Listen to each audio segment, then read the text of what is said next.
So బీదలను కరుణించువాడు యెహోవాకు అప్పించువాడు. So బీద వాళ్ళన్నట్ట మనం ఏది ఇచ్చినా కూడా అది దేవుడికి సహాయం చేసినట్టే, దేవుడికి ఇచ్చినట్టే. ఇప్పుడు బీద వాళ్ళకు ఆహారం పెడితే దేవుడికి ఆహారం పెట్టినట్టే, బీద వాళ్ళకు వస్త్రాలు కప్పితే దేవుడికి వస్త్రాలు కప్పినట్టే, బీద వాళ్ళకు సహాయం చేస్తే దేవుడికి సహాయం చేసినట్టే. సో కాబట్టి బీద వాళ్ళని ఎప్పుడు కూడా చులకనగా చూడొద్దు. సో చాలా మంది కూడా ఇది కూడా ఒక రెస్పాన్సిబిలిటీ లాగా తీసుకోండి. దేవుడు మనల్ని ఎంతో కొంత ఆశీర్వదించాడు కదా, ఆ ఆశీర్వాదంలో కొంత భాగాన్ని పేదవాళ్ళకి ఖర్చు పెట్టినప్పుడు కర్సెస్ బ్రేక్ అవుతాయి. సో శాపాలు రాకుండా దేవుడు ఆపివేస్తాడని చెప్పాడు. సో ఇవ్వడం వల్ల ఏమవుతుందంటే ఇచ్చే గుణం మారుతుంది. బైబిల్ ప్రకారము ఇచ్చే గుణము మంచిది కానీ ఆశించే గుణము మంచిది కాదు అని చెప్పాడు. సో కాబట్టి ఏ ఒక్కరు కూడా నెగ్లెక్ట్ చేయొద్దు. ఇది కూడా ఒక లైఫ్ లో ఒక పార్ట్, ఒక రోల్ లాగా, ఒక రెస్పాన్సిబిలిటీ లాగా, ఒక డ్యూటీ లాగా తీసుకొని మనము ఈ విషయంలో కూడా మనము సాటిస్ఫై చేయాలి దేవుణ్ణి. సో సో బీదలను కటాక్షించేవాడు ధన్యుడు. సో చూసారా, లోకంలో చాలా మందికి డబ్బు ఉంటది కానీ ఇచ్చే మనసు ఉండదు. చాలా మందికి ఇచ్చే మనసు ఉంటది కానీ డబ్బు ఉండదు. కానీ ఇచ్చే మనసు ఉంటే చాలు, ఆటోమేటిక్ గా డబ్బు కూడా అదే సమకూరుస్తుంది. సో దేవుడు ఎక్కువ చేయకంటాడు. సో నీకు ఉన్న దాంట్లోనే చేయంటాడు. నువ్వు 10 రూపాయలు సంపాదించావా, 1 రూపాయి ఖర్చు పెట్టు పేదవాళ్ళ కోసం. లేకపోతే 100 రూపాయలు సంపాదించావా, ఒక 10 రూపాయలు పేదవాళ్ళ కోసం ఖర్చు పెట్టు. లేకపోతే 1000 సంపాదించావా, ఒక 100 రూపాయలు ఖర్చు పెట్టు. లేకపోతే 10,000 సంపాదించావా, ఒక 200 రూపాయలు ఖర్చు పెట్టు. ఎంతో కొంత పేదవాళ్ళకు ఒక భాగం ఇచ్చినప్పుడు దేవుడు ఆ భాగాన్ని ఆశీర్వదిస్తాడు. ఇప్పుడు మనకు సడన్ గా హెల్త్ ఇష్యూస్ వస్తుంది, వేలు డాక్టర్ ఫీజు అడుగుతారు, అయినా తీసుకెళ్తాము, మనకేమి ఇబ్బంది అనిపించదు. పిల్లలు చదివించడానికి లక్షలు స్కూల్ ఫీజు అడుగుతారు, అయినా మనం చదివిస్తాము. లేకపోతే నా బర్త్డే వచ్చినప్పుడు మనం అందరినీ పిలిచి 10,000 20,000 అయినా ఖర్చు పెడతాం, అయినా మనకి ఇబ్బంది అనిపించదు. కానీ పేదవాళ్ళకి ఇచ్చినప్పుడు, దేవుడికి ఇచ్చినప్పుడు చాలా మందికి ఇబ్బందిగా అనిపిస్తుంది. ఎందుకంటే అపవాది అలా ఇవ్వనివాడు. సో ఇప్పుడు నువ్వు ఎక్కడ ఎంత ఖర్చు పెట్టినా కూడా నీకు అది రిటర్న్ గా రాదు, అది ఆశీర్వాదంగా రాదు. ఎప్పుడైతే దేవుడి కోసము, దేవుడి పని కోసము, దేవుడి సేవకులకు లేకపోతే ఈ పేదవాళ్ళకు ఖర్చు పెడతావో అదే నీకు ఆశీర్వాదము, అదే నీకు ఆపద కాలంలో రిటర్న్ గిఫ్ట్ లాగా ఇస్తుంటది, అదే మనల్ని ప్రొటెక్ట్ చేస్తుంది. చూద్దాము సామెతల గ్రంథం 28వ అధ్యాయం 27వ వచనం. బీదలకు ఇచ్చువానికి లేమి కలగదు, కన్నులు మూసువానికి బహు శాపములు కలుగును. సో చూసారా, పేదవాళ్ళకి ఇస్తారట, శాపాలు పోతాయట, కర్సెస్ బ్రేక్ అవుతాయట. బీద వాళ్ళకి ఇచ్చినప్పుడు లేమి కలగదు. ఎందుకంటే నువ్వు ఇచ్చే పొజిషన్ లో ఉన్నప్పుడు దేవుడు నిన్ను కూడా అలాంటి పొజిషన్ లోనే నిలబెడతాడు, కానీ తీసుకునే పొజిషన్ లో నిలబెట్టాడు. నువ్వు ఇచ్చిన కొలది దేవుడు నీ లోపల ఉన్న లేమితనాన్ని తీసేస్తాడు. చూసారా, చాలా మంది ఇవ్వక లేమితనాన్ని తెచ్చుకుంటున్నారట. చూసారా, ఇది నా మాట కాదు, వాక్యం ఏదుందో అదే తీసి చెప్తున్నాను. బీదలకు ఇచ్చేవానికి లేమి కలగదు అంటే ఇవ్వకపోతే ఏమవుతుంది, లేమి వస్తుంది. సో కన్నులు మూసువానికి బహుశాపములు కలుగును అంటే బీదలకు ఇచ్చినప్పుడు ఏమవుతుందట, శాపాలు పోతున్నాయట. పితృదోషాలున్నా, పితృశాపాలున్నా, ఆర్థిక పరమైన శాపాలున్నా, సో అవన్నీ కూడా ఏమవుతున్నాయి, బ్రేక్ అవుతున్నాయట బీద వాళ్ళకి ఇచ్చినప్పుడు. సో కాబట్టి నెగ్లెక్ట్ చేయొద్దు, అది కూడా నీ ఆశీర్వాదంలో ఒక భాగమే. సో నీ యొక్క డ్యూటీలో ఒక భాగమే, నీ రెస్పాన్సిబిలిటీలో ఒక భాగమే. సో చూసారా, ఇవ్వక లేమి తెచ్చుకున్న వాళ్ళు ఉన్నారు. ఇప్పటికి మనకు ఎంతో కొంత లేమి వస్తుందంటే మేబీ ఇవ్వకపోవడం వల్ల లేమి వస్తుందేమో. ఇంకా మన మీద శాపాలు అధిగమిస్తున్నాయంటే మనం ఇవ్వకపోవడం వల్ల శాపాలు వస్తున్నాయేమో. ఎంతో కొంత దేవుడు అదే అంటాడు, నీకున్న దాంట్లోనే కొంత ఖర్చు పెట్టంటాడు. మరి అప్పులు తీసుకొచ్చి, లేని దాన్ని తీసుకొచ్చి ఎక్కువగా చేయకంటాడు. నీకున్న దాంట్లో కొద్దిలే, నీకు ఎంత వీలైతే అంతనే చేయి, కానీ ఎంతో కొంత చెయ్యి. ఏం చేయకుండా అయితే మాత్రము ఉండకు. ఎందుకంటే నువ్వు 1 రూపాయి చేసావు అనుకో, దేవుడు 10 రూపాయలు చేసేంత సామర్థ్యాన్ని ఇస్తాడు. 10 రూపాయలు చేసావు అనుకో, 10 రూపీస్ చేసావు అనుకో, దేవుడు 100 రూపీస్ చేసేంత సామర్థ్యాన్ని ఇస్తాడు. 100 రూపీస్ చేసావు అనుకో, దేవుడు 1000 రూపీస్, 1000 చేసావంటే 10,000 రూపీస్, అలా చేయగలిగే శక్తి సామర్థ్యాన్ని దేవుడే పెంచుతాడు. సో దేవుడే ఇస్తాడు, దేవుడే పెంచుతాడు. అర్థమవుతుందా? మీరు ఏది ఇచ్చినా కూడా దేవుడికి ఇచ్చినట్టే అండి. బీదలకు 1 రూపాయి వేసావా, దేవుడికి 1 రూపాయి ఇచ్చినట్టే. బీదలకు 1 పూట భోజనం పెట్టావా, దేవుడికి భోజనం పెట్టినట్టే. బీదలకు వస్త్రాలు కప్పావా, వస్త్రాలు ఇచ్చావా, అది దేవుడికి ఇచ్చినట్టే. ఇదంతా దేవుడికి ఇస్తున్నట్ట అనుకొని మనం చేయాలి. అందుకే బీదలకు ఇచ్చిన వానికి ఇక లేమి కలగదట. సో ఇవ్వక లేమి తెచ్చుకోవద్దు అని అంటున్నాడు దేవుడు. మూసుకున్న వారికి బహుశాపములు కలుగును అంటే నువ్వు ఇవ్వకపోవడం వల్లనే శాపాలు వస్తున్నాయి. సో ఇవ్వడం వల్ల శాపాలు పోతున్నాయి. ఇవ్వడం వల్ల ఏమవుతుంది, లేమితనం పోతుంది. బీద వాళ్ళకు దుష్టుని మార్గమున సామెతలు 29వ అధ్యాయం 6వ వచనం, దుష్టుని మార్గమున బోనులో ఉంచబడను, నీతిమంతుడు సంతోష గానములు చేయును. సో ఇవ్వడం వల్ల నువ్వు నీతిమంతుడుగా మారుతావు, ఇవ్వడం వల్ల నువ్వు పరిశుద్ధుడిగా మారుతావు. నువ్వు ఎప్పుడైతే పేదవాళ్ళకి ఇస్తావో అప్పుడు నువ్వు మంచివాడిలాగా మారుతావు. అప్పుడు నీ లోపల సహనం పెరుగుతుంది, ఓపిక పెరుగుతుంది, నీతిమంతుడిగా మారుతావు. నీతిమంతుడు బీదల కొరకు న్యాయము విచారించును. చూసారా, నీతిమంతుడు మాత్రమే బీదవాళ్ళ గురించి కూడా ఆలోచిస్తాడట. దుష్టుడు జ్ఞానము వివేచింపడు. సో చూసారా, నువ్వు బీదవాళ్ళ గురించి ఆలోచిస్తున్నావా, అయితే నువ్వు నీతిమంతుడుగా మారుతావు. సో నువ్వు మంచివాడిగా మారుతావు. సో బీదల కొరకు కూడా ఆలోచించేవాడు, బీదల కొరకు కూడా న్యాయం విచారించేవాడు నీతిమంతుడు అవుతాడు. సో అందుకే ఈ భూలోకంలో నీతి అనేది చచ్చిపోతుంది, అవినీతి అనేది పెరుగుతుంది. అంటే ఇలాంటి వాళ్ళు ఉండడం వల్లనే. సో అందుకే నువ్వు నీతిమంతుడిగా మారాలంటే నువ్వు కూడా బీదల కొరకు ఎంతో కొంత ఆలోచించాలి, ఎంతో కొంత భాగాన్ని ఖర్చు పెట్టాలి. సో చాలా మంది కూడా దగ్గర పెట్టుకుంటారు, కాదండి, అది దేవుడి డబ్బు ఎప్పుడు దగ్గర పెట్టుకోవద్దు, అది దొంగలించిన వాళ్ళం అవుతాము. పేదవాళ్ళకి ఇవ్వాల్సింది కూడా ఎంతో కొంత ఇవ్వండి. ఇంత అనైతే దేవుడు చెప్పలేదు, ఎంతో కొంత ఇవ్వండి. మనం ఉంటున్న పేదవాళ్ళకు ఒక బనానాస్ డిస్ట్రిబ్యూట్ చేయడము, లేకపోతే బేకరీ ఐటమ్స్, లేకపోతే బ్రెడ్ ప్యాకెట్స్, లేకపోతే ఫుడ్ ప్యాకెట్స్, బ్రేక్ఫాస్ట్ ప్యాకెట్స్, ఏదో ఒకటి. Do something for people, do something for poor people. So అప్పుడు దేవుడు నీకు ఫైనాన్షియల్ బ్లెస్సింగ్స్ ని, ఫైనాన్షియల్ కర్సెస్ ని, ఏ కర్సెస్ ఉన్నా తీసివేసేస్తాడు. దరిద్రుడు తన పొరుగు వారికి అసహ్యుడు. చూసారా అండి, ఐశ్వర్యవంతుని ప్రేమించే వారు అనేకులు. చాలా మంది డబ్బున్నోళ్ళని ఇష్టపడతారు. డబ్బున్నదంటే వాళ్ళకు ఎక్కలేని ప్రేమ వస్తుంది, డబ్బున్నదంటే ఎక్కలేని ఆప్యాయత వస్తుంది. అదే కొంచెం డబ్బు లేదు, తక్కువ అయిపోయారు అంటే వాడిని అసహ్యంగా చూస్తారు. సో కానీ దేవుడు ఆ డబ్బు ఉన్న వాళ్ళకంటే డబ్బు లేని వాళ్ళని ఎక్కువగా ప్రేమిస్తాడు, ఎక్కువగా ఆయన దగ్గరగా తీస్తాడు, ఎక్కువగా వాళ్ళ మీదనే మెర్సీ చూపిస్తాడు. సో భూలోకంలో ఎంత తృణీకరించబడతాడో దేవుడి దృష్టిలో వాడు అంత గొప్పవాడు. అందుకే దేవుడు ఒక మాట అంటాడు, పరలోక రాజ్యము పేదవాళ్ళదే అంటాడు. చూసారా అండి, ఒక సందర్భంలో పేదవాళ్ళకి నేను పరలోక రాజ్యం ఇస్తానంటాడు. ఎందుకంటే ఈ భూలోకంలో అష్ట కష్టాలు పడి, భూలోకంలో అందరి చేత తృణీకరించబడ్డవాడు, అందరి చేత రిజెక్ట్ చేయబడ్డవాడు దేవుడి చేత ఎన్నుకోబడతాడు, పరలోక రాజ్యానికి నడిపించగలుగుతాడు. అందుకే దరిద్రుడు తన పొరుగువానికి అసహ్యుడు. సో కాబట్టి నువ్వు అసహ్యంగా చూడకు వాళ్ళకు, జస్ట్ నువ్వు కూడా వాళ్ళతో ప్రేమగా ఇచ్చేసాయి. ఇవ్వాల్సిన ఆఫరింగ్ కావచ్చు, ఇవ్వాల్సిన ఫుడ్ డిస్ట్రిబ్యూషన్స్ కావచ్చు, ఆఫరింగ్ తేవని. ఎందుకంటే ఇవ్వడం వల్ల, నేను కూడా చెప్తున్నాను కదా, ఇవ్వడం వల్ల నీ లోపల ప్యూరిఫికేషన్ స్టార్ట్ అవుతుంది. ఇవ్వడం వల్ల నీ లోపల ఆ అసూయ గుణము, ఆ సెల్ఫిష్నెస్ అనేది పోతుంది. ఇవ్వడం వల్ల నీ లోపల ఆ మెర్సిఫుల్ గుణం వస్తుంది, ఆ ఫేవర్ వస్తుంది, మెర్సీ వస్తుంది, కంపాషన్ వస్తుంది ఇవ్వడం వల్ల. ఇవన్నీ దేవుడు నాకు ఇప్పించి ఈ గుణాలన్నీ నా లోపల పెట్టేశాడు. సో ఇవ్వడం వల్ల ఆశించే గుణము తగ్గిపోతుంది, ఇచ్చే గుణంగా మారుతుంది. ఇవ్వడం వల్ల అదొక సంతృప్తి వస్తుంది, ఆత్మతృప్తి వస్తుంది. ఇవ్వండి కానీ ఎవరికి చెప్పకండి, ఇవ్వండి కానీ ఎక్కడ ఫోటోలు తీసి 10 మందికి పబ్లిసిటీ చేయకండి. అప్పుడు నువ్వు చేసింది కూడా వృధా అవుతుంది. దేవుడికి ఏది ఇచ్చినా, దేవుడికి ఆఫరింగ్ ఇచ్చినా కూడా ఎవరికి చెప్పొద్దు. ఎప్పుడైనా గుర్తుపెట్టుకోండి, దేవుడికి ఏది ఇచ్చినా, పేదవాళ్ళకి ఏది ఇచ్చినానని కూడా చెప్పొద్దు. అది మనకు రివార్డ్ రాదు. నువ్వు చేసేది కుడి చేతితో ఏదైతే ఇస్తున్నావో నీ ఎడమ చేతి కూడా తెలియద్దని దేవుడు సీక్రెట్ గా పెట్టమన్నాడు. నీకు దేవుడి దగ్గర నుంచి ఏది రివార్డ్ రావాలన్నా కూడా, ఏది బ్లెస్సింగ్స్ రావాలన్నా కూడా నీకు ఏం కావాలి, సీక్రెట్ గా ఉంచాలి. దేవుడు చూస్తే చాలు, నాకు దేవుడు చూస్తే చాలు, దేవుడే నాకు రివార్డ్ ఇస్తాడు అన్నట్టుగా ఉండండి. మనం ఫోటో తీసి 10 మందికి పబ్లిసిటీ చేసాం అనుకోండి, అది చేసిందంతా కూడా వృధా అవుతుంది. అందుకే ఎవరికి కూడా చెప్పుకోవద్దు. ఐశ్వర్యవంతుణ్ణి ప్రేమించువారు అనేకులు, తన పొరుగువాన్ని తిరస్కరించేవాడు పాపము చేయవాడు, బీదలను కటాక్షించేవాడు ధన్యుడు. చూసారా అండి, సామెతలు 14వ అధ్యాయం 21లో బీదలను కటాక్షించేవాడు ధన్యుడు. అంటే బీదల గురించి ఆలోచించేవాడు, బీదల గురించి కూడా ఒక సమయాన్ని కేటాయించేవాడు, బీదల గురించి ఏంటిది సహాయం చేసేవాడు, ఆలోచించేవాడు, కొంత భాగము తీసిపెట్టేవాడు ధన్యుడు. సో ఎందుకంటే సెల్ఫిష్నెస్ పోతుంది. అవునండి, బీదల గురించి కూడా ఎవరు ఆలోచిస్తారు? వాళ్ళు దిక్కు లేని వాళ్ళు, మనకు ఎవరో బంధువులు కాదు, స్నేహితులు కాదు, ఎవరు కాదు.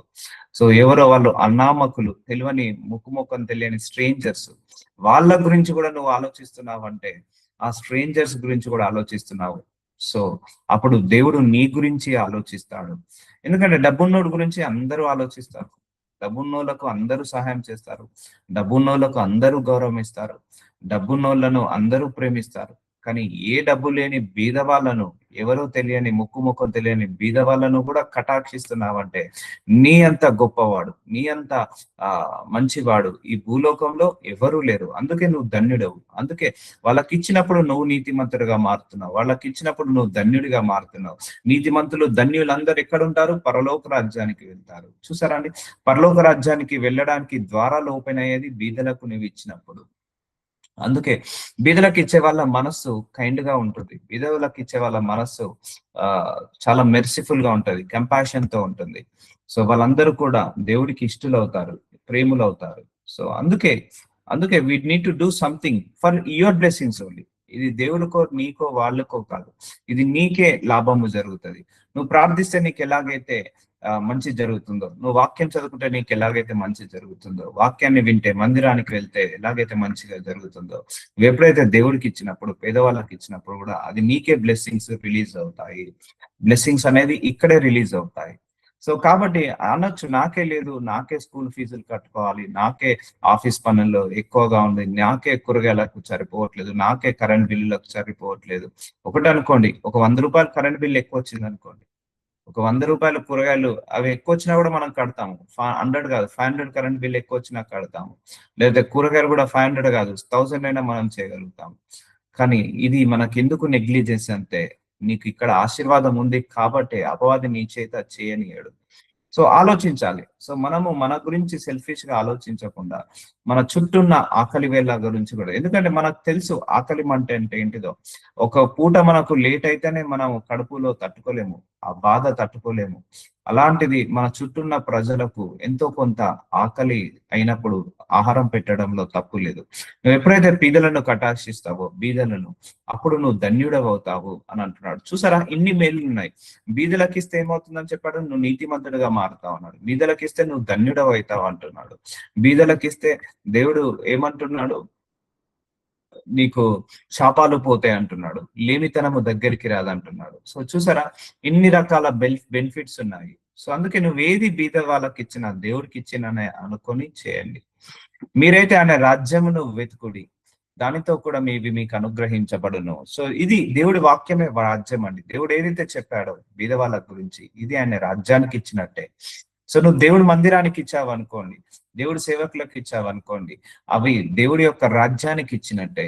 సో దేవుడి యొక్క బీదలకు ఇచ్చావనుకోండి, దేవుడి యొక్క రాజ్యానికి ఇచ్చినట్టే. అదే నువ్వు హాస్పిటల్ ఫీజులో, స్కూల్ ఫీజులో, లేకపోతే కాలేజ్ ఫీజులో, లేకపోతే ఏమన్నా ఇంకా దేనికన్నా కట్టావనుకోండి, అది దేవుడి రాజ్యానికి ఇచ్చినట్టు కాదు. ఎప్పుడైతే పేదవాళ్లకు నువ్వు ఖర్చు పెడతావో అది దేవుడి రాజ్యానికి ఇచ్చినట్టు, మందిర నిర్మాణాలకు నువ్వు ఖర్చు పెడతావో అది దేవుడి రాజ్యానికి ఇచ్చినట్టు.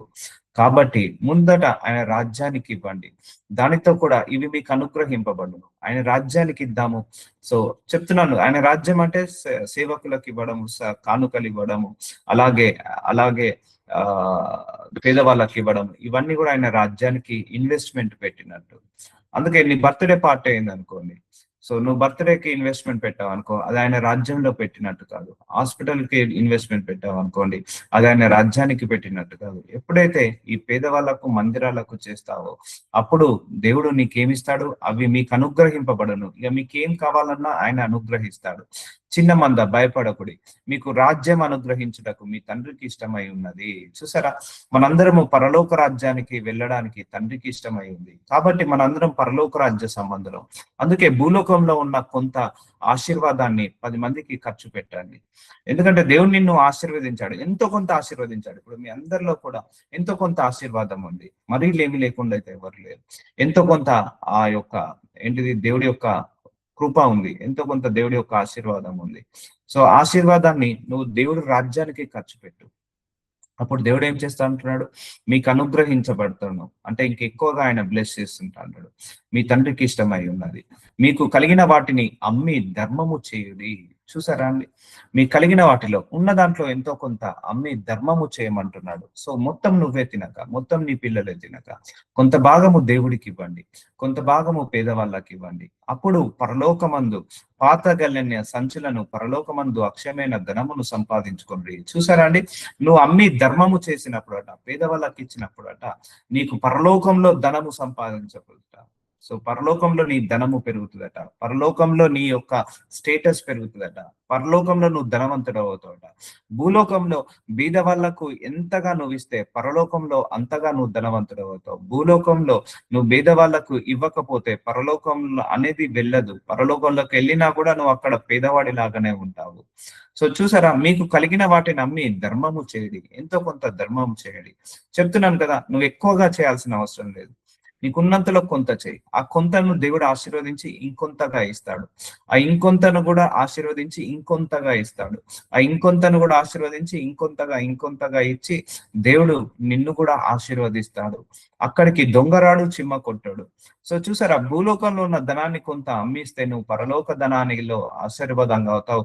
అంటే ఇచ్చే వాళ్ళదే దేవుడి రాజ్యం అని కూడా అర్థమవుతుంది. ఇక్కడ ఇచ్చే వాళ్ళను కూడా దేవుడు పరలోక రాజ్యంలో నివసింపేలాగా చేస్తాడు అని అర్థమవుతుంది. సో అక్కడ దొంగరాడు అంటే నువ్వు ఇస్తున్న కొద్దీ నువ్వు ఎక్కడ ధనవంతుడు అవుతున్నావు? పరలోకమందు ధనవంతుడు అవుతున్నావు. మీ ధనం ఎక్కడ ఉండునో అక్కడే మీ హృదయం ఉండును. అందుకే మన ధనము భూలోకంలో ఖర్చు పెట్టినప్పుడు పరలోకంలో ధనవంతుడు అవుతాము. అందుకే we are no more belongs to this world అండి. ఈ వరల్డ్ సంబంధించిన వాళ్ళం కాదు, మనందరం పరలోక సంబంధాల వాళ్ళం. సో కాబట్టి కొంత బిగపట్టకండి, రిలీజ్ చేయండి, కొంత అమౌంట్ ని రిలీజ్ చేయండి వాళ్ళ కోసము. అప్పుడు నువ్వు పరలోకం. చూసారా, ఇన్ని బెనిఫిట్స్ ఉన్నాయి. నువ్వు పరలోక సంబంధివి కావాలంటే నువ్వు భూలోకంలో ఎంతో కొంత బీద వాళ్ళకు ఖర్చు పెట్టాల్సిందే, అమ్మి ధర్మము చేయాల్సిందే. నువ్వు పరలోకానికి వెళ్ళాలంటే బీద వాళ్ళకి ఇచ్చినప్పుడు నీకు పరలోక ద్వారాలు ఓపెన్ అవుతాయి అంటున్నాడు. అందుకే ఇచ్చే వాళ్ళను దేవుడు ఎప్పుడు కూడా నెగ్లెక్ట్ చేయడు. ఇచ్చే వాళ్ళని ఎప్పుడు కూడా దేవుడు కూడా తక్కువ చేయడు, తక్కువ చేయనీయడు. సో అక్కడే మీ హృదయం ఉండడం. బాధింపబడిన వారి పక్షమున యెహోవా వాద్యమాడునని. చూసారా, బీదల పక్షాన దేవుడు ఎప్పుడు కూడా ఉంటాడు. కీర్తన గ్రంథం 140 అధ్యాయం 12వ వచనం. మనము భూలోకంలో వాడు బీదవాడని చాలా చులకనగా చూస్తాము. వాళ్ళు బీదవాళ్ళు ఏమి లేని వారని మనం కసురుకుంటాము, చులకనగా చూస్తాం. కానీ దేవుడి దృష్టిలో వాళ్ళు చాలా గొప్ప వాళ్ళండి. దేవుడి దృష్టిలో వాళ్ళకు రాజ్యము ఆల్రెడీ అనుగ్రహించబడింది. ఈ భూలోకంలో బీద వాళ్ళందరూ కూడా పరలోక రాజ్యానికి అర్హులే. బీద వాళ్ళందరూ కూడా పరలోక రాజ్యము ఆల్రెడీ అనుగ్రహించబడింది. సో ఇప్పుడు లాజరస్ ఒక బీదవాడు ఉంటాడు. లాజరస్ అనే బీదవాడు, అబ్రహాం అనే ధనవంతుడు ఉంటాడు. ఇప్పుడు లాజరస్ అనే బీదవాడిని దేవుడు ఏం చేస్తాడు? పరలోకానికి తీసుకెళ్తాడు. అబ్రహాం అనే ధనవంతుడు వెళ్ళడు. ధనవంతుడు ఉంటాడు, అతను వెళ్ళడు. సో చూసారా, బీద వాళ్లకు ఆల్రెడీ పరలోక రాజ్యము అనుగ్రహించబడింది. ఇక్కడ ఎందరి చేత తృణీకరించబడ్డాడో దేవుడు వాళ్ళ పక్షాన నిలబడి పరలోక రాజ్యాన్ని ఇస్తాడు. అందుకే బాధింపబడిన వారి పక్షంన యెహోవా వాద్యమాడుననియు, దరిద్రులకు ఆయన న్యాయము తీర్చుననియు నేను ఎరుగుదును. చూసారా అండి, ఆయన దరిద్రులను పేదవాళ్ళను వదిలేయడు. అలాంటి వాళ్ళ గురించి కూడా నువ్వు ఆలోచిస్తున్నావు అంటే నిన్ను కూడా వదిలేయడు. గుర్తుపెట్టుకోండి. సో ఎప్పుడైతే నువ్వు ఇవ్వడం స్టార్ట్ చేస్తున్నావో అప్పుడే నీ లోపల, చెప్తున్నాను, ప్యూరిఫికేషన్ అనేది స్టార్ట్ అవుతుంది. నీకు తెలియకుండానే మంచితనం వస్తుంది, మానవత్వం వస్తుంది, దయాగుణం వస్తుంది, కృపా గుణం వస్తుంది, కనికరం వస్తుంది, ప్రేమ వస్తుంది, సహనం వస్తుంది, ఓపిక వస్తుంది. నీకు తెలియకుండానే నీ లోపల ఇన్ని మంచి గుణాలు వస్తాయి. ఇన్ని మంచి గుణాలు ఉన్న వాళ్ళు పరలోక రాజ్యానికి వెళ్తారు. సో చూసారా, కొంత సమయాన్ని కేటాయించండి, కొంత డబ్బుని కేటాయించండి. సో దేవుడు వాళ్ళని ఎప్పుడు కూడా నెగ్లెక్ట్ చేయనీయడు. కాబట్టి నీ ద్వారా కూడా దేవుడు అలా అద్భుతాలు చేస్తాడు. నీ ద్వారా కూడా వాళ్ళకి ఇవ్వాల్సింది ఇప్పిస్తాడు. సో బాధింపబడి పక్షాన యెహోవా వాద్యమాడునని, దరిద్రులకు ఆయన న్యాయము తీర్చునని నేను ఎరుగుదును. సో మన భూలోకంలో పేదవాళ్ళు ఎవరు పట్టించుకోరు, తక్కువ స్థాయి వాడిని ఎవరు పట్టించుకోరు. కానీ దేవుడు మాత్రం అలాంటి వాళ్ళనే పట్టించుకుంటారు. ఒకరి దగ్గర డబ్బు ఉందంటే అందరూ వాళ్ళ వెంబడి తిరుగుతారు. ఒకరి దగ్గర సక్సెస్ ఉందంటే అందరూ వాళ్ళ దగ్గర వెళ్తారు. ఒకరి దగ్గర ఆశీర్వాదం ఉందంటే అందరూ వెళ్తారు. ఆశీర్వాదం లేనివాడికి, ఫెయిల్యూర్ దగ్గర ఉన్నవాడికి ఎవరు వెళ్ళరు. పేదల వాళ్ళ దగ్గరికి ఎవరైతే పేదవాళ్ళ దగ్గరికి వెళ్తారో, ఎవరైతే ఫెయిల్యూర్ లో ఉన్న వాళ్ళను కూడా సమానంగా చూస్తారో, ఎవరైతే ఆశీర్వాదం లేకున్నా, ధనము లేకున్నా వాళ్ళను కూడా సమానంగా చూస్తారో వాడే భూలోకంలో నిజమైన ధన్యుడు. నీతిమంతుడు, వాడికే పరలోక రాజ్యం అప్పగించబడుతుంది. అందుకే how you are treating on the earth, it will be decide whether you have to go to hell or you have to go to heaven. నువ్వు పరలోకానికి వెళ్ళాలా లేకపోతే పాతాళానికి వెళ్ళాలా, ఇక్కడ భూలోకంలో ఉన్న క్రియలను బట్టే అవి నెరవేర్చబడతాయి, క్రియలను బట్టి అవి డిసైడ్ అవుతాయి. కాబట్టి బీద వాళ్ళ పక్షాన దేవుడు ఎప్పుడు కూడా నిలబడతాడు, గుర్తు పెట్టుకోండి. బీద వాళ్ళ పక్షాన ఎప్పుడు కూడా దేవుడు వాద్యం ఆడతాడు. సో అందుకే వాళ్ళను బాధించద్దు, అందుకే వాళ్ళను కష్టపెట్టద్దు, అందుకే వాళ్ళను తక్కువగా చేసి చూడొద్దు. చాలా మంది వాళ్ళని చూస్తేనే గర్వంగా అసహ్యంగా చూస్తారు. సో అలా చూడొద్దండి, ఎప్పుడు కూడా వాళ్ళను గర్వంగా అసహ్యంగా చూడొద్దు. న్యాయము తీర్చడానికి నేను ఎరుగుదను. నిశ్చయంగా నీతిమంతులు నీ నామమునకు కృతజ్ఞతాస్తుతులు చెల్లించుదురు, యథార్థవంతులు నీ సన్నిధిని నివసించెదరు. చూసారండి, ఇలాంటి వాళ్ళే సన్నిధి అంటే ఏంటిది? పరలోకమైన సన్నిధి. సో ఇలా చేయడం వల్ల నీతిమంతులు అవుతారు, ఇలా చేయడం వల్ల యథార్థవంతులు అవుతారు. ఈ నీతిమంతులు యథార్థవంతులు ఎవరు ఎక్కడ ఉంటారు? పరలోక రాజ్యంలో ఉంటారు. అందుకే పరలోక ద్వారాలు కూడా ఓపెన్ అవుతున్నాయి. భూలోకంలో నీ ఫైనాన్సెస్ ద్వారాలు మాత్రమే కాదు, పరలోక ద్వారాలు కూడా ఓపెన్ అవుతున్నాయి నువ్వు బీదలకు ఇచ్చినప్పుడు. చూసారా, ఇన్ని బెనిఫిట్స్ ఉన్నాయి, ఇన్ని అడ్వాంటేజెస్ ఉన్నాయి. ఎంతో మార్పు వస్తుంది, ఎంతో సహనం వస్తుంది, ఎంతో ఓపిక వస్తుంది, ఎంతో ఆలోచించే గుణం వస్తుంది. సో 10 మంది గురించి ఆలోచించేవాడు దేవుడు నీ గురించి ఆలోచిస్తాడు. 10 మంది బీదలకు సహాయం చేసేటప్పుడు దేవుడు నీకు కూడా సహాయం చేస్తాడు. 10 మందికి ఓదార్చినప్పుడు దేవుడు నిన్ను ఆదరిస్తాడు, ఓదార్చాడు. ఎందుకంటే నువ్వు ఒకటే గుర్తుపెట్టుకో, బీదలకు ఇవ్వట్లేదు, అక్కడ దేవుడికి ఇస్తున్నట్టు. దేవుడికి ఇచ్చే వాళ్ళకు ఆయన అప్పు వడ్డీతో సహా తిరిగి ఇస్తా అంటున్నాడు. నువ్వు బీదలకు ఏది ఇచ్చినా కూడా అప్పు ఇచ్చినట్టేనట. అప్పుకి ఏమొస్తుంది? వడ్డీ వస్తుంది. వడ్డీ లేట్ అయితే ఇంకా చక్ర వడ్డీ వస్తుంది. అలాగే నువ్వు ఆహారం పెడితే దేవుడికి ఆహారం పెట్టినట్టే, వస్త్రాలు కప్పితే దేవుడికి వస్త్రాలు కప్పినట్టే. సో ఆ మోడ్ తోటి చేయండి, ఆ ఇంటెన్షన్ తోటి చేయండి. సో అందుకే కానీ కసురుకుంటా విసురుకుంటా చేయకండి, ప్రేమతో చేయండి, ఆప్యాయతతో చేయండి, ఇష్టంతో చేయండి. This is one of my part of my life అని ప్రార్థన. ఇప్పుడు వాక్యం చదువుకోవడం జీవితంలో ఒక భాగము, ప్రార్థనలు చేసుకోవడం జీవితంలో ఒక భాగము, తినడము, పడుకోవడము, అలాగే నిద్రపోవడము, అలాగే పిల్లల్ని చదివించడము, ఇవన్నీ సంపాదించడము, ఇవన్నీ జీవితంలో ఒక భాగము. దాన్ని కూడా ఒకటి యాడ్ చేసుకోండి, బీదలను కూడా యాడ్ చేసుకోండి.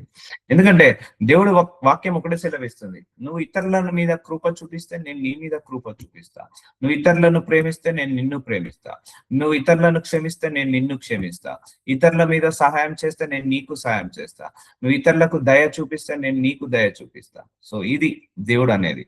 నువ్వు 10 మంది మీద మెర్సీ చూపించు, ఆ మెర్సీ ఆ 10 మంది నుంచి రాదు, దేవుడి దగ్గర నుంచి వస్తుంది. నువ్వు 10 మంది బీదలకు ఆర్థిక సహాయం చేయి, లేకపోతే ఆహారం పెట్టు, దేవుడు నీకు ఆహారం పెడతాడు. సో ఇవ్వుడి నీకు ఇవ్వబడును, నువ్వు ఏదైతే చేస్తావో అదే నీకు ఇవ్వబడుతుంది. నువ్వు బీదలకు ఆహారం పెడితే దేవుడు నీకు ఆహారాన్ని పంపిస్తాడు. నువ్వు బీదలకు ధనాన్ని ఖర్చు పెడితే దేవుడు నీకు ధనాన్ని ఇస్తాడు. నువ్వు బీదలకు కృప చూపిస్తే నీకు దేవుడు కృప చూపిస్తాడు. నువ్వు ఏదైతే భూలోకంలో ఇతరులకు చేస్తావో దేవుడు అదే నీకు చేస్తాడు. నువ్వు బీదలకు సాయం చేస్తే దేవుడు నీకు సాయం చేస్తాడు. బీదలకు ఓదారుస్తే దేవుడు నిన్ను ఓదారుస్తాడు. నువ్వు ఒక 10 మందికి ఏ కష్టం రాకుండా చూసుకుంటే దేవుడు నీకు ఏ కష్టం రాకుండా చూసుకుంటాడు. సో ఇచ్చి చెడిపోయిన వాడు లేడండి, దేవుడికి ఇచ్చి చెడిపోయిన వాడు, బీదలకు ఇచ్చి చెడిపోయిన వాడు ఎవడు లేడు. సో అందుకే అప్పులు చేసి చేయకంటున్నాను, మీకున్న దాంట్లోనే కొంత ఖర్చు పెట్టండి. యథార్థవంతులు నీ సన్నిధిని నివసించదు. అందుకే ఇలా చారిటీస్ చేయడం వల్ల ఏమవుతుంది అంటే గుణం మారుతుంది, యథార్థ హృదయం వస్తుంది, కృతజ్ఞత హృదయం వస్తుంది, నీతి అనే హృదయం వస్తుంది. సో ఇలా చేయడం వల్ల, చారిటీస్ చేయడం వల్ల మన లోపల సహనము పెరుగుతుంది, ఓపిక పెరుగుతుంది, మన లోపల ఆ మంచితనం వస్తుంది, మానవత్వం వస్తుంది, మన లోపల ఆ యొక్క దయాగుణము, కంపాషన్ అంటారు, అవన్నీ వస్తాయి. అవన్నీ ఇచ్చినప్పుడే వస్తాయండి. ఎందుకంటే నువ్వు ఇస్తున్నప్పుడు నీ లోపల నుంచి ఆ ప్యూరిఫికేషన్ స్టార్ట్ అవుతుంది, గర్వం పోతుంది. నువ్వు ఇచ్చినప్పుడు గర్వం పోతుంది, తగ్గింపు తత్వం వస్తుంది. నువ్వు ఇచ్చినప్పుడు సహనం వస్తుంది, నువ్వు ఇచ్చినప్పుడు ఓపిక వస్తుంది, నువ్వు ఇచ్చినప్పుడు నీ లోపల ఇచ్చే గుణం వస్తుంది. సో అలా ఉండాలి.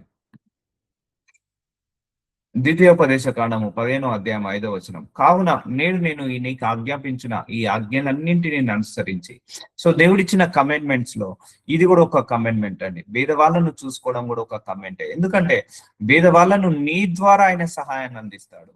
బీద వాళ్ళకు పక్షాన ఆయన నిలబడతాడు, నీ ద్వారా ఆయన సహాయం అందిస్తాడు. సో అందుకే దేవుడిచ్చిన కమెండ్మెంట్స్ లో ఇది కూడా ఒక కమెండ్మెంటే. దీన్ని కూడా యాడ్ చేసుకోండి. నరహత్య చేయొద్దు, ఓకే చేయట్లేదు. వ్యభిచారం చేయొద్దు, ఓకే చేయట్లేదు. ప్రార్థన చేసుకోవాలి, ఓకే చేసుకుంటున్నాను. అలాగే బీద వాళ్ళకు కూడా ఇవ్వాలి. ఇది కూడా దేవుడు మనకి ఇచ్చిన కమెండ్మెంట్ లో ఒక ఇంపార్టెంట్ కమెండ్. సో దీన్ని కూడా మనం ఏం చేయాలి? ఫుల్ఫిల్ చేయాలి. అందుకే నీకు ఆజ్ఞాపించిన ఈ ఆజ్ఞలన్నింటినీ చూసారా, ఏ ఆజ్ఞను కూడా వదలకు అంటున్నాడు.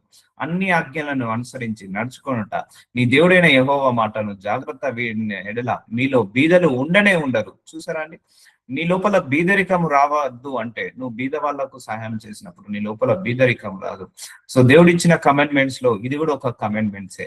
ఎందుకంటే నీకు అక్కడ సమృద్ధి గల సంపదను సృష్టిస్తాడు, నీ శాలరీని డబల్ చేస్తాడు, నీ ప్రాపర్టీస్ ని ఇంక్రీజ్ చేస్తాడు, నీ యొక్క ఫైనాన్షియల్ బ్రేక్ త్రూ అవుతుంది. అందుకే నీకు ఫైనాన్షియల్ బ్లెస్సింగ్ రావాలంటే ఇది చేస్తే నీకు ఫైనాన్షియల్ బ్లెస్సింగ్ వస్తుంది అంటున్నాడు.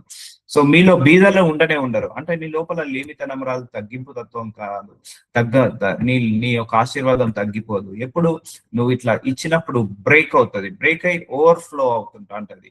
నువ్వు ఎంతగా ఇస్తుంటే అంతగా ఓవర్ఫ్లో అవుతుంటది. అందుకే నీ ఆశీర్వాదం నీ దగ్గరే పెట్టుకోకు. ఎందుకంటే దేవుడు బీద వాళ్ళ గురించి ఆలోచిస్తాడు కాబట్టి నిన్ను ఆశీర్వదించి నీ ద్వారా వాళ్ళకు కొంత ఇప్పిస్తున్నాడు, నీ ద్వారా కొంత ఆయన ఇప్పిస్తున్నాడు. సో దేవుడు ఇస్తేనే నీకు ఆ జాబ్ వచ్చింది, దేవుడు ఇస్తేనే ఆ శాలరీ వచ్చింది. అందులో నుంచి కొంత ఖర్చు పెట్టడంలో తప్పు లేదు. సో అందుకే నీకు జీతం కూడా ఒక 1000 రూపాయలు తక్కువ వచ్చింది అనుకో, ఒక 500 తక్కువ వచ్చింది అనుకో, అయితే జీతం కూడా ట్యాక్స్ కటింగ్ లో ఒక 200-300 తక్కువ వచ్చింది అనుకో, చెయ్యి, డూ సంథింగ్ ఫర్ దెమ్. ఎంతో కొంత చేయండి, ఎంతో లేకపోతే వేరేదైనా ఖర్చు తగ్గించుకొని బీదలకు చేయండి. ఎందుకంటే ఇది చేసినప్పుడు నీకు బ్లెస్సింగ్ అనేది రిలీజ్ అవుతుంది, చేసినప్పుడు నీకు బ్లెస్సింగ్ అనేది స్టార్ట్ అవుతుంది, కర్సెస్ అన్ని బ్రేక్ అవుతాయి. సో ఈ ఆజ్ఞ కూడా నువ్వు పాటిస్తే నీ లోపల బీదరికం ఉండదు, పేదరికం ఉండదు. సో అనొచ్చు, బ్రదర్ నాకే లేదు, నేనే అక్కడ ఇక్కడ వడ్డీలు కట్టుకుంటున్నాను, అప్పులు కట్టుకుంటున్నాను, చాలని జీతము, నాకు వచ్చేదే నెలకు 10,000, కానీ నాకు ఖర్చులు 20,000 ఉన్నాయి, ఎట్లా చేయమంటావు? ఆ వచ్చిన దాంట్లోనే కొంత చెయ్యి, దేవుడు నీ శాలరీని డబల్ చేస్తాడు, నీకున్న ఆ లేమితనాన్ని తీసివేస్తాడు, ఆ కర్సెస్ ని బ్రేక్ చేస్తాడు. అది గొప్పగా నీకు ఒక రోజు పంట కోసుకుంటావు. చేయండి కంటిన్యూస్ గా 1 year 2 years 3 years కంటిన్యూస్ గా చేస్తూనే ఉండండి. తర్వాత మీరు గొప్ప పంట ఒక రోజు కోసుకుంటారు. ఈ రోజు విత్తనం పెట్టగానే ఈ రోజే పంట కోసుకోలేము కదా. అలాగే నువ్వు దేవుడి రాజ్యానికి ఏది చేసినా కూడా తప్పకుండా ఒక రోజు రివార్డ్ వస్తుందండి. ఇప్పుడు నేను ఒక ఎకరం పొలంలో వరి వేశాను, ఇమీడియట్ గా వస్తుందా? 6 నెలల్లో 9 నెలల్లో సమయం పడుతుంది. సో అలాగే నువ్వు దేవుడి కోసం ఖర్చు పెట్టిన ప్రతి రూపాయి కూడా, లేకపోతే బీద వాళ్ళ కోసం ఖర్చు పెట్టిన ప్రతి రూపాయి కూడా ఒక రోజు తప్పకుండా వస్తుంది. అది ఒక 1 year 2 years 3 years కంటిన్యూస్ గా చేయండి. అంటే మీరు విత్తనం విత్తి ప్రతిరోజు నీళ్లు పోస్తున్నట్టుగా అలాగే నువ్వు ప్రతిరోజు చేస్తూనే ఉండాలి, ప్రతి నెల చేస్తూనే ఉండాలి, ప్రతి సంవత్సరం చేస్తూనే ఉండాలి, ఆపకుండా చేసేయాలి.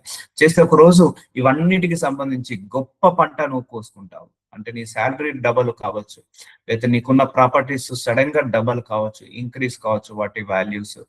సో లేకపోతే ఇంకా నీకు ఫైనాన్స్ ప్రాబ్లం రాకుండా, హెల్త్ ఇష్యూస్ రాకుండా దేవుడు ఆపివేయచ్చు. సో అలా ఉంటుంది అన్నట్టు. మీలో బీదలు ఉండద్దంటే ఆయన ఆజ్ఞలో ఇది ఒక ఆజ్ఞ కూడా యాడ్ చేసుకోండి. సో చాలా మందికి ఉంటది, నాకే ఇంట్లో పిల్లలు ఉన్నారు, నాకే శరీర బలహీనతలు, నాకే సరిగా చాలని జీతము, నాకే సమయం సరిపోవట్లేదు.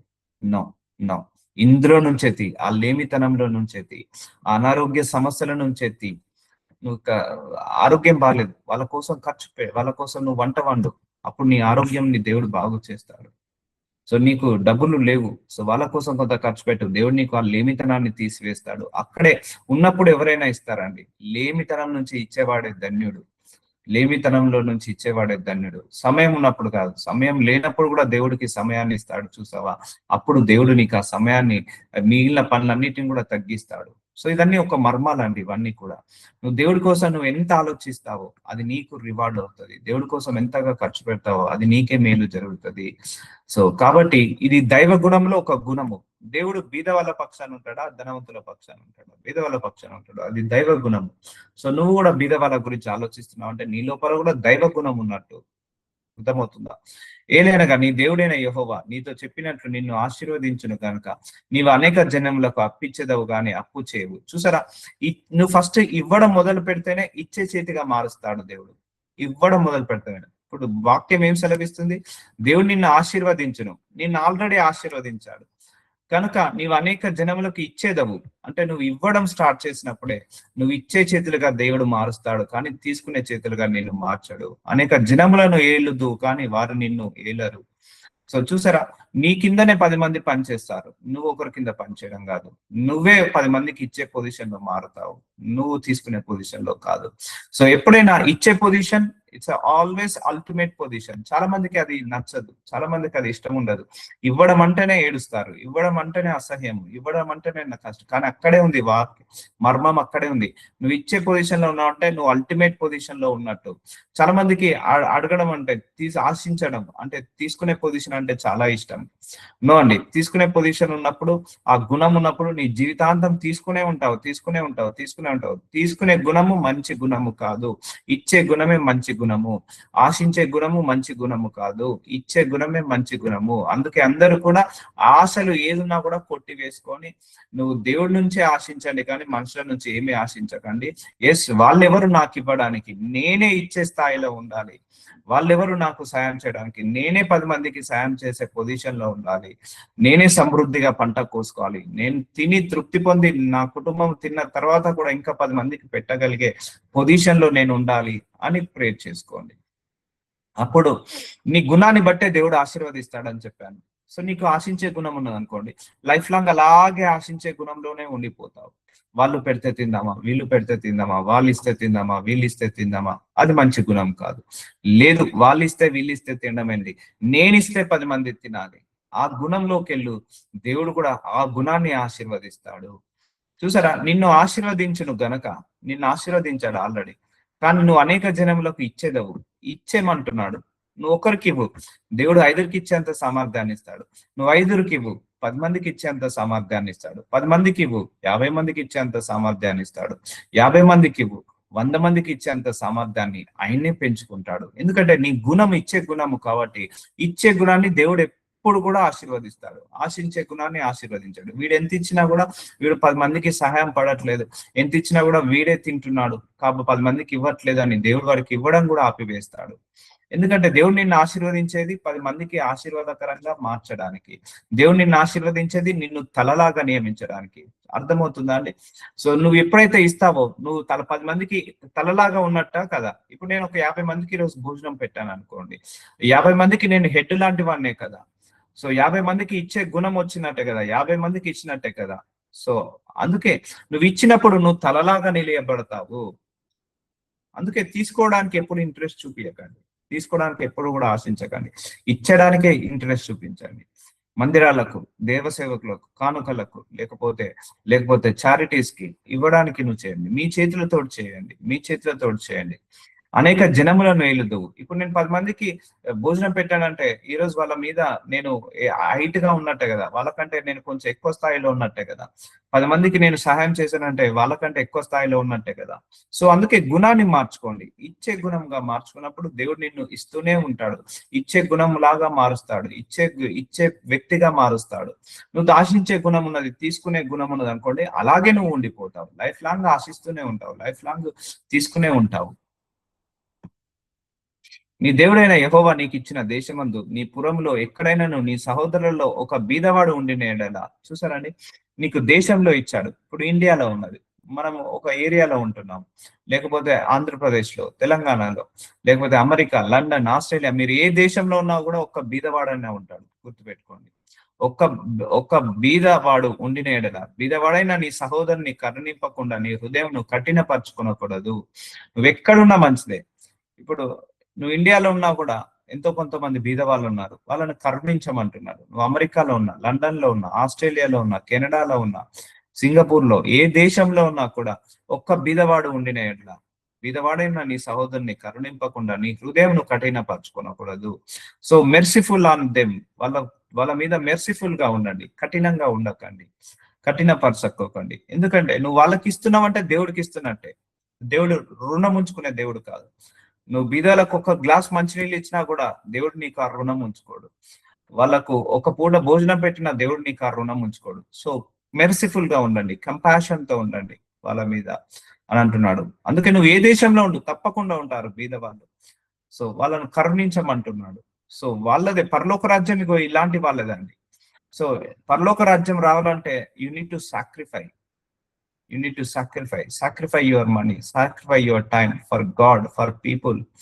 So don't be selfish. Selfish గా ఎప్పుడు ఉండకూడదు. సెల్ఫిష్ గా ఉండకూడదు. సో సో అందుకే కరుణింపకుండా నీ హృదయం కఠినపరచకూడదు.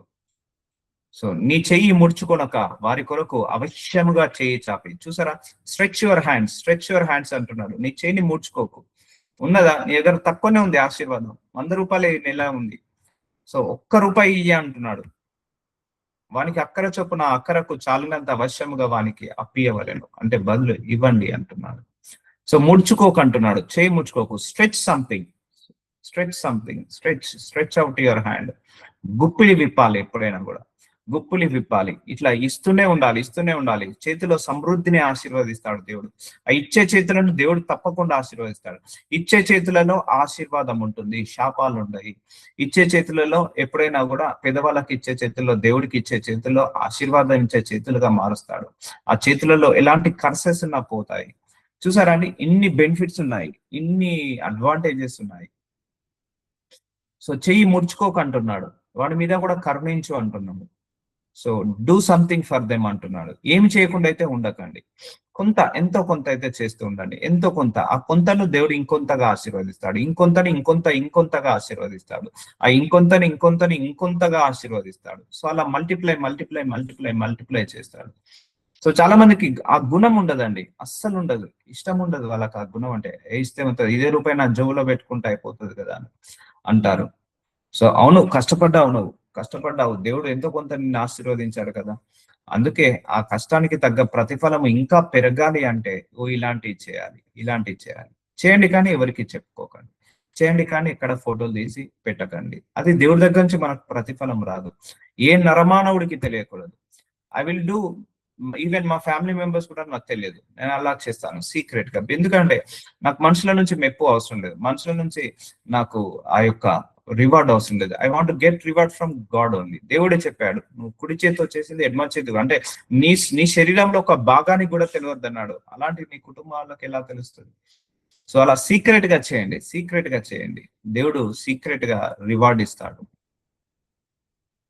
సో విడుదల సంవత్సరమైన 7 సంవత్సరము సమీపించిన చెడ్డ తలంపులు నీ మనసులో పుట్టక ఉంటున్నట్లు జాగ్రత్త పడము. చూసారండి, మనసులో చెడ్డ తలంపులు పుట్టకుండా జాగ్రత్త పడము. బీదవాడైన నీ సహోదరుని ఎడల కటాక్షము చూపక. సో చూసారా, బీదవాడి ఎడలను కటాక్షం చూపకపోతేనట నీ మనసులో చెడ్డ తలంపు పుడుతుందట.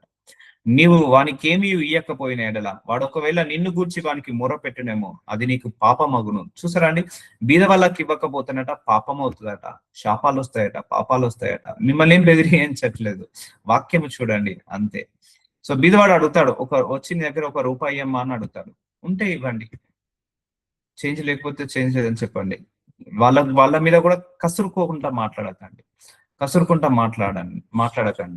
సో వాళ్ళతో కూడా నేను సారీ కూడా చెప్పడంలో తప్పులేదు. బీద వాళ్ళకు ఇప్పుడు మన దగ్గర డబ్బులు లేవు, వచ్చి అడుగుతుంటా అంటారు, సారీ అండి నా దగ్గర డబ్బులు లేవు అని పొలైట్ గా చెప్పండి. Don't worry. మన కిరీటం ఏం కింద పడదు. బిగ్గర్ కి నేను సారీ చెప్పడం ఏంటి, నేనే ఇచ్చే పొజిషన్ లో ఉన్నా, నేనే గొప్ప ఆశీర్వాదంలో ఉన్నా, వీడికి ఏంటి? నో, అట్లా అనుకోవద్దు ఎప్పుడు కూడా. సో బీదవాడైన నీ సహోదరుని ఎడల కటాక్షము చూపక నీవు వానికి ఏమీ ఇయ్యకపోయిన ఎడల ఎంతో కొంత ఇయ్య అంటున్నాడు. ఒక బిస్కెట్ ప్యాకెట్ ఇవ్వు, ఒక అరటి పండు ఇవ్వు, లేకపోతే ఏదైనా ఫుడ్ ప్యాకెట్, బ్రేక్ఫాస్ట్ ప్యాకెట్, ఎంతో కొంత ఇవ్వు. సో అంతేకాని ఏమీ ఇయ్యకపోయిన ఎడల, నువ్వు ఏమి ఇయ్యకుండా ఉండకు, ఏదో ఒకటి చెయ్యి. డూ సంథింగ్, ఏదో ఒకటి చెయ్యి. బీద వాళ్ళ కోసం ఏదో ఒకటి చెయ్యి. వాడు ఒకవేళ నిన్ను గూర్చి యెహోవాకు మొరపెట్టును, ఒకవేళ వాడు మొరపెడుతున్నట్ట అది నీకు పాపం అవునుంట. చూసారా అండి, పాపాలు పోతాయట, శాపాలు పోతాయట, ఆ లేమితనం పోతుందట, నీతిమంతులు అవుతారట, యథార్థవంతులు అవుతారట. ఇచ్చే వాళ్ళందరూ కూడా పరలోక రాజ్యానికి వారసులు అవుతారు, ఆయన సన్నిధానంలో నిలబడతారట. సో అందుకే ఇప్పటి వరకు మనం నెగ్లెక్ట్ చేసాము. ఇందులో ఆశీర్వాదం ఉంది, గ్రేట్ బ్లెస్సింగ్ ఉంది.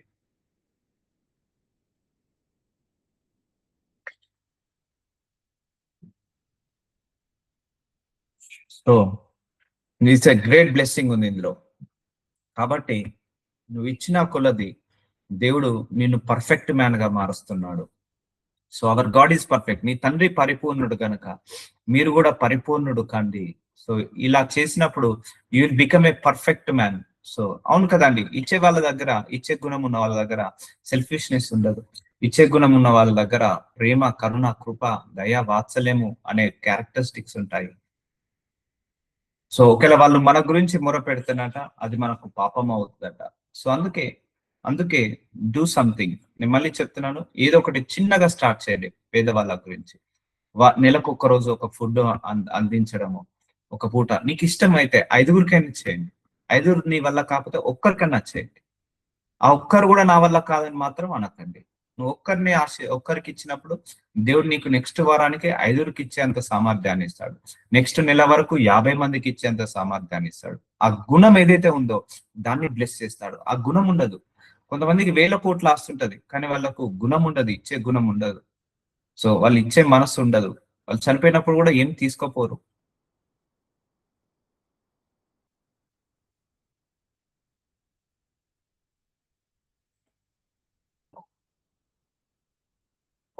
అందుకే భూలోకంలో నువ్వు సంపాదించిన ధనాన్ని కొంచెం ఖర్చు పెడితే పరలోకంలో నీకు అక్షయ ధనము వస్తుంది. పరలోకంలో నువ్వు ధనవంతుడవు అవుతున్నావు అని అర్థము. సో చూసారా, అది నీకు పాపం అవుతుందట. ఏమి చేయకపోతే పాపం అవుతుందట. ఏదన్నా చేస్తే ఆశీర్వాదం అవుతుందట. ఏమి చేయకుండా ఉంటే శాపం అవుతుందట. ఏమన్నా చేస్తే శాపం పోతుందట. ఏమి చేయకుండా ఉంటే లేమితనం వస్తుందట. అదే చేస్తే ఆ లేమితనం రాకుండా ఉంటదట. సో నీకు పీస్ ఆఫ్ మైండ్ కూడా వస్తుందండి. మీరు ఎంత చారిటీస్ చేస్తే, ఎంతగా మీరు మీకున్న దాంట్లో కొంత పేదలకు ఖర్చు పెడితే మీకు పీస్ ఆఫ్ మైండ్ వస్తుంది, ప్రజెన్స్ ఆఫ్ మైండ్ వస్తుంది, మీ గుణము మారుతుంది, మీకులో సహనం వస్తుంది, ఓపిక వస్తుంది.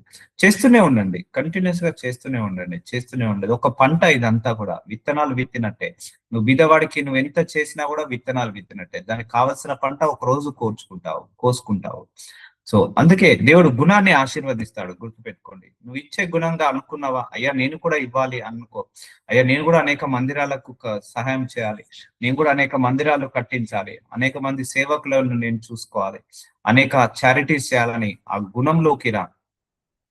ఆ పిసినారితనం, దేవుడు చెప్పాడు, పిసినారులు లోబులు పరలోక రాజ్యంలో నివసించలేరు అంటాడు. ఆ వచనం కూడా ఉంది. ముందు నేను తీసి చూపిస్తాను. సో పిసినారులు లోబులు పరలోక రాజ్యానికి అర్హులు కాదు అంటారు. సో నీవు నిశ్చయంగా వానికి ఇవ్వలేను. చూసారా, నిశ్చయంగా. It's not a optional, it's a mandatory అంటున్నాడు. వానికి ఇచ్చినందుకు మనసులో విచారింపకూడదు. చూసారా, కొంతమంది ఇచ్చిన తర్వాత బాధపడతారు. ఇవ్వద్దు. దేవుడికి ఏది ఇచ్చినా కూడా ఇచ్చిన తర్వాత బాధపడద్దు. సో మనుషులకు ఏది ఇచ్చినా కూడా, అంటే బీద వాళ్ళకి ఏది ఇచ్చినా కూడా ఇచ్చిన తర్వాత బాధపడకూడదు. ఎందుకంటే అది ఇచ్చేది నీ మేలు కోసమే, ఇచ్చేది నీ మంచి కోసమే, ఇచ్చేది నీ కోసమే. అయ్యో ఆ 100 రూపాయలు ఇవ్వకపోతే బాగుండేదే, నాకు కరెంట్ బిల్ కట్టుకునేటోని. ఆ 100 రూపాయలు ఇవ్వకపోతే బాగుండేదే, నాకు కూరగాయలు వచ్చేది. అట్లా అనుకోవద్దు. ఎప్పుడు కూడా దేవుడికి ఏది ఇచ్చినా కూడా మనస్ఫూర్తిగా చేయాలి. పేదవాళ్ళకి ఏది చేసినా కూడా మనస్ఫూర్తిగా చేయాలి. విచారించకూడదు. ఇచ్చిన తర్వాత ఆలోచించకూడదు. ఇచ్చే ముందే ఆలోచించుకొని ఒక నిర్ణయం ఇచ్చుకొని ఒకసారి ఇవ్వండి. ఇచ్చిన తర్వాత దాని తర్వాత పంట మీరు తప్పకుండా కోసుకుంటారు. ఇందువలన నీ దేవుడైన యెహోవా నీ కార్యం అన్నింటిలోను, నీవు చే ప్రయత్నం అన్నింటిలోనూ నిన్ను ఆశీర్వదించును. చూసారా, నువ్వు ఏ ప్రయత్నం చేసినా, ఉద్యోగ ప్రయత్నాలు, వివాహ ప్రయత్నాలు, లేకపోతే వీసా ప్రయత్నాలు, అన్ని కూడా దేవుడు నిన్ను ఆశీర్వదిస్తాడు. ఎప్పుడు ఇవన్నీ చేసినప్పుడు, పేదవాళ్ళకి ఇచ్చినప్పుడు నీ కార్యాలన్నిటి కూడా సక్సెస్ అవుతాయట. చూసారా, ఫెయిల్యూర్స్ పోతాయట. నువ్వు బీద వాళ్ళకి ఇచ్చినప్పుడు నీ లైఫ్ లో ఉన్న ఫెయిల్యూర్స్ పోతాయట. నువ్వు చేసే ప్రయత్నాలన్నింటిలో, మినిస్ట్రీ ప్రయత్నమా, జాబ్ ప్రయత్నమా, ఇంకా వివాహం అనే ప్రయత్నమా, ఏ ప్రయత్నంలోనైనా కూడా నీకు బ్లెస్సింగ్ వస్తుంది. చూసారా, గ్రేట్ బ్లెస్సింగ్స్ రిలీజ్ అవుతాయి ఎప్పుడైతే నువ్వు పేదవాళ్ళకి ఇవ్వడం స్టార్ట్ చేస్తావో, దేవుడికి ఇవ్వడం స్టార్ట్ చేస్తావో, అప్పుడే నీకేమవుతుంది, గ్రేట్ బ్లెస్సింగ్స్ అనేది రిలీజ్ అవుతాయి. సో అర్థమవుతుందా, దీని లోపల గొప్ప ఆశీర్వాదాన్ని పెట్టాడండి. అవునా కదా, భూలోకంలో అందరూ నెగ్లెక్ట్ చేస్తారు లేదా? ఈ పార్ట్ని ఎవరైతే పట్టించుకుంటారా? ఎవరు పట్టించుకోరు. ఈ రోల్ ని ఎవరైనా పట్టించుకుంటారా? విధవాళ్ళని ఎవరైనా పట్టించుకుంటారా? వాళ్ళ కోసము ఒక పూట ప్రతి నెల సమయాన్ని కేటాయిస్తారా? వాళ్ళ కోసం ఎనర్జీ, మనకున్న ఆరోగ్యంలో కొంత ఎనర్జీ ఖర్చు పెట్టి వంటలు వండుతారా? వాళ్ళ కోసం మనకున్న 24 గంటలు కష్టపడి సంపాదించిన సంపాదనలో కొంత భాగం వాళ్ళకి ఇస్తారా? ఎవరు కూడా దీన్ని నెగ్లెక్ట్ చేస్తారు. సో అందుకే ఇక్కడే ఆశీర్వాదం ఉంది. ఈ ఆశీర్వాదం పొందుకోవాలంటే ఇది బ్రేక్ చేయాల్సిందే. అందుకే నెగ్లెక్ట్ చేయొద్దు. అందుకే స్ట్రెచ్ అవుట్ యువర్ హ్యాండ్, నీ చేతిలో గుప్పిట్లను విప్పు అంటున్నాడు దేవుడు. చేయి ప్రయత్నములన్నిటిలో నిన్ను ఆశీర్వదించును. చూసారా, నిన్ను గొప్పగా ఆశీర్వదిస్తా అంటున్నాడు. నీవు నిశ్చయంగా వానికి ఇవ్వలేను. చూసారా, ఆర్డర్ ఇస్తున్నాడు దేవుడు. తప్పకుండా నువ్వు పేదవాళ్ళకి ఇవ్వాల్సిందే. అప్పుడు ఇచ్చిన తర్వాత మనసులో విచారించకూడదు. ఎందుకు? నువ్వు విచారిస్తే నీ ఆశీర్వాదం కోల్పోతావు. ఇచ్చి మళ్ళా 10 సార్లు గులకండి, ఇచ్చి 10 సార్లు రంది పెట్టుకోకండి, ఇచ్చి 10 సార్లు అలగకండి. సో ఇచ్చాము అని. నువ్వు ఇస్తే నీకే ఆశీర్వాదం. ఇచ్చి సీక్రెట్ గా ఉండు, హృదయపూర్వకంగా ఇచ్చేసి సీక్రెట్ గా ఉంచు. దేవుడు నిన్ను ఏం చేస్తా అంటున్నాడు? నిన్ను ఆశీర్వదిస్తాను అంటున్నాడు. నీ కార్యాలన్నింటిలో, చేయి ప్రయత్నం అన్నింటిలో బ్లెస్ చేస్తాను అంటున్నాడు. నిన్ను, నీ కుటుంబాన్ని, నువ్వు చేసే ఉద్యోగాన్ని, నువ్వు చేసే బిజినెస్ ని అన్నిటిని కూడా బ్లెస్ చేస్తా అంటున్నాడు. అందుకే మారాలి, గుణం మారాలి.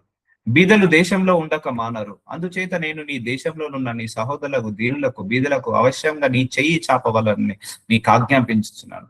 మీ ఏరియాలో ఉన్నారు, మీరు ఆంధ్రప్రదేశ్ లో ఉన్నారా, తెలంగాణలో ఉన్నారా, బెంగళూరులో ఉన్నారా, లేకపోతే అమెరికాలో ఉన్నారా, లండన్ లో ఉన్నారా, ఎక్కడైనా కూడా బీదలు ఉండక మానరు, బీదలు దేశంలో ఉండక మానరు. సో ఏ దేశంలో అయినా ఉంటారు, ఒక్కడైనా ఉంటాడు. అందుచేత నేను నీ దేశంలో నీ సహోదరులకు, దీనులకును, బీదలకును అవశ్యంగా, చూసారా, వాళ్ళు కూడా నీ సహోదరులు లాంటి వాళ్ళే. సో దీనులకు, బీదలకు అవశ్యంగా నీ చెయ్యి చాపవలనని నీకు ఆజ్ఞాపించుచున్నాను. చూసారా, దేవుడు ఆర్డర్ వేస్తున్నాడు. It's not a request, it's not a optional, it's a mandatory, it's a order. God giving the order to us. ఇది కూడా కమెండ్మెంట్స్ లో ఒక కమెండ్మెంట్ లాగా ఇంక్లూడ్ చేసుకోండి. సో అందుకే నువ్వు వాళ్ళ గురించి ఆలోచించినప్పుడు దేవుడు నీ గురించి ఆలోచిస్తాడు. వాళ్ళ గురించి నువ్వు ఖర్చు పెట్టినప్పుడు దేవుడు నీకు ఫైనాన్షియల్ బ్రేక్ త్రూ ఇస్తాడు. సో వాళ్ళ గురించి ఖర్చు పెట్టినప్పుడు నీకు పరలోక ద్వారాలు ఓపెన్ అవుతున్నాయి. సో ఇందులో మర్మం ఉందా లేదా? ఇందులో ఆశీర్వాదం ఉందా లేదా? ఇందులో రివార్డ్ ఉందా లేదా? రివార్డ్ ఉంది, ఆశీర్వాదం ఉంది, గొప్ప మర్మం ఉంది. సో చూసారా, నువ్వు ఎక్కడికైనా వెళ్ళు, ప్రపంచంలో ఒక్కడైనా ఉంటాడు.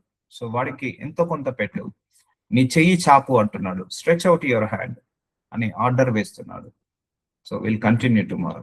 నజరుడైన యేసయ్య, అయ్యా ఆశీర్వాదానికి బ్లాకర్స్ ఏవైతే ఉన్నాయో అవన్నీ మాకు చెప్పి ఈ అన్బ్లాక్ చేస్తున్నందుకు మీకే వందనాలు, మీకే స్తోత్రాలు తండ్రి. Yes my lord, your word is 100% right, 100% correct my lord.